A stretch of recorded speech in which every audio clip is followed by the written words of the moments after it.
টক ঝাল মিষ্টি আমড়ার আচার এইভাবে বানিয়ে নিয়ে অনেক দিন পর্যন্ত রেখে দিতে পারবেন। এই আচারটা রুটি, পরোটা, খিচুড়ি যে কোনো কিছুর সঙ্গে খেতে ভীষণই ভালো লাগে।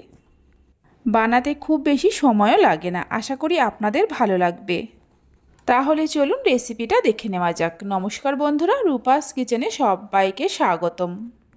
শুরু থেকে শেষ পর্যন্ত দেখার জন্য আপনাদের কাছে অনুরোধ রইল।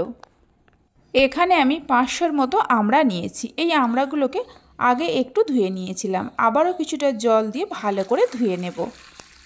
আমি 500 আমড়া দিয়ে বানাচ্ছি, আপনারা চাইলে এর থেকে বেশি পরিমাণ আমড়া দিয়েও বানিয়ে রেখে দিতে পারেন।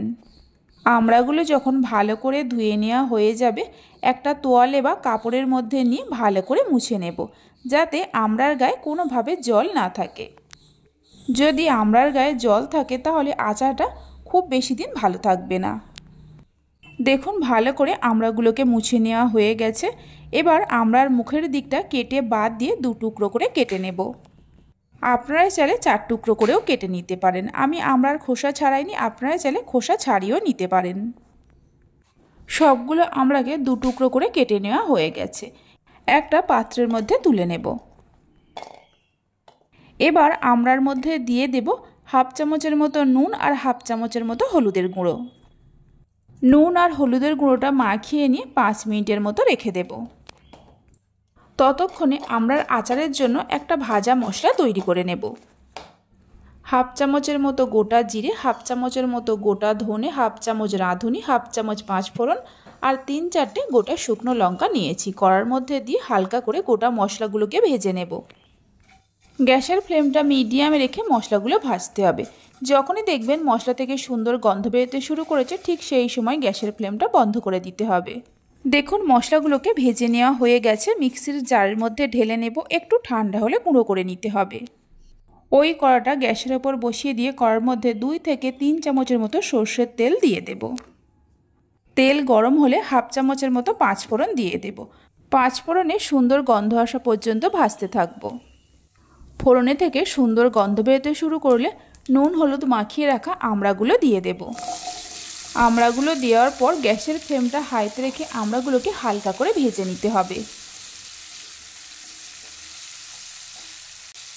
3 থেকে 4 মিনিট সময় ধরে ভেজে নিয়েছিলাম। এর থেকে আর বেশি ভাজার প্রয়োজন নেই। এবার এর মধ্যে দিয়ে দেব বাতাসা। এখানে 180 গ্রামের মতো বাতাসা আছে। আপনারা চাইলে বাতাসার পরিমাণটা আর একটু বেশি করেও বা কম করেও দিতে পারেন।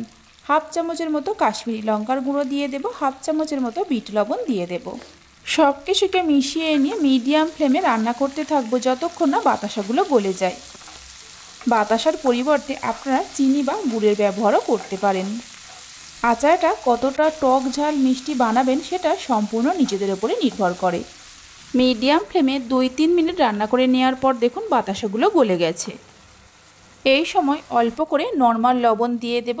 আর যে গোটা মশলাগুলো ভেজে রেখেছিলাম গুঁড়ো করে নিয়ে 1.5 চামচের মতো দিয়ে দেব।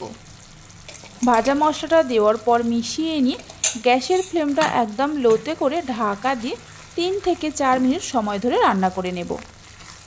আমড়ার আচারটা এইভাবে একদিন বানিয়ে দেখতে পারেন। আশা করি আপনাদেরও ভালো লাগবে। বাড়িতে বানালে খেয়ে কেমন লাগলো অবশ্যই আমাকে কমেন্ট করে জানাবেন। 4 মিনিট পর ঢাকা খুলে একটু নাড়াচাড়া করে নেব আর দেখে নেব আমড়াগুলো সেদ্ধ হয়েছে কিনা।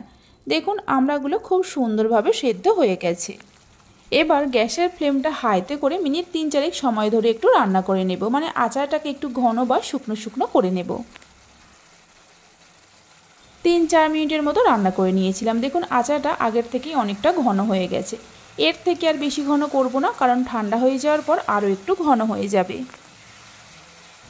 সব শেষে আরও 1 চামচের মতো ভাজা মশলা দিয়ে দেব। আচারটা অনেক দিন পর্যন্ত ভালো রাখার জন্য একটা মিডিয়াম সাইজের পাতিলেবুর রস পুরোটাই দিয়ে দেব। লেবুর রসের পরিবর্তে ভিনিগারও দিতে পারেন। ভাজা মশলা আর লেবুর রসটা মিশিয়ে নিয়ে গ্যাসের ফ্লেমটা বন্ধ করে দেব। দারুণ লোভনীয় টক ঝাল মিষ্টি আমড়ার আচার আমাদের তৈরি হয়ে গেছে। ঠান্ডা হয়ে যাওয়ার পর রোদে না দিয়েও কাচের জারের মধ্যে ভরে অনেক দিন পর্যন্ত রেখে দিতে পারবেন। আমার রেসিপি যদি আপনাদের ভালো লেগে থাকে অবশ্যই একটা লাইক করবেন, বন্ধুদের সঙ্গে শেয়ার করবেন। ভালো লাগলে চ্যানেলটি সাবস্ক্রাইব করে পাশে থাকা বেল আইকনটি প্রেস করবেন। তাহলে আমি যখনই কোনো রেসিপি দেব খুব সহজেই দেখে নিতে পারবেন। ভিডিওটা আমি এখানেই শেষ করছি। আপনারা সবাই ভালো থাকবেন, সুস্থ থাকবেন। ধন্যবাদ।